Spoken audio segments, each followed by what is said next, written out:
اور برے طریقے سے الیکشن کو دھاندلی کے ذریعے ہروا کے، اور کہا جا رہا ہے کہ الحمدللہ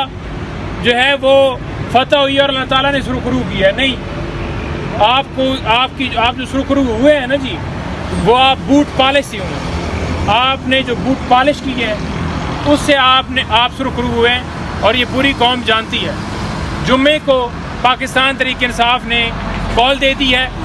پورے پاکستان میں چاروں صوبوں میں یہ کال دی گئی ہے،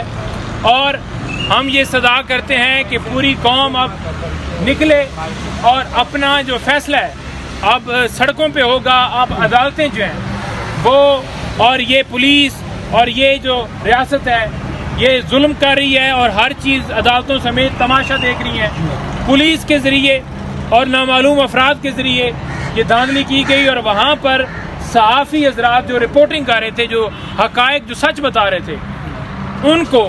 اٹھا لیا گیا، ان کو اندر ڈال دیا گیا کہ وہ لوگوں کو حقائق کیوں بتا رہے تھے. تو جب ایسی صورتحال آ جائے تو پھر صرف اور صرف نعرے تکبیر بلند کرتے ہوئے سوائے روڈوں کے اوپر احتجاج اور باہر نکلنے کے کوئی حل نہیں ہے. ووٹوں والی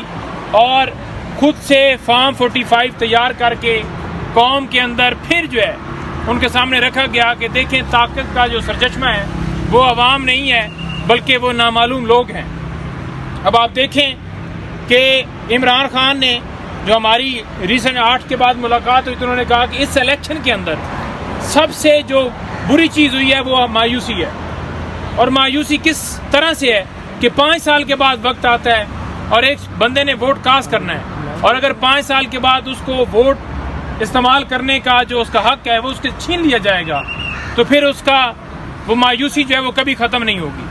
تو ابھی آپ دیکھیں کہ 21 تاریخ کو جو الیکشن ہوا، ایک بار پھر 8 فروری سے بھی بھیانک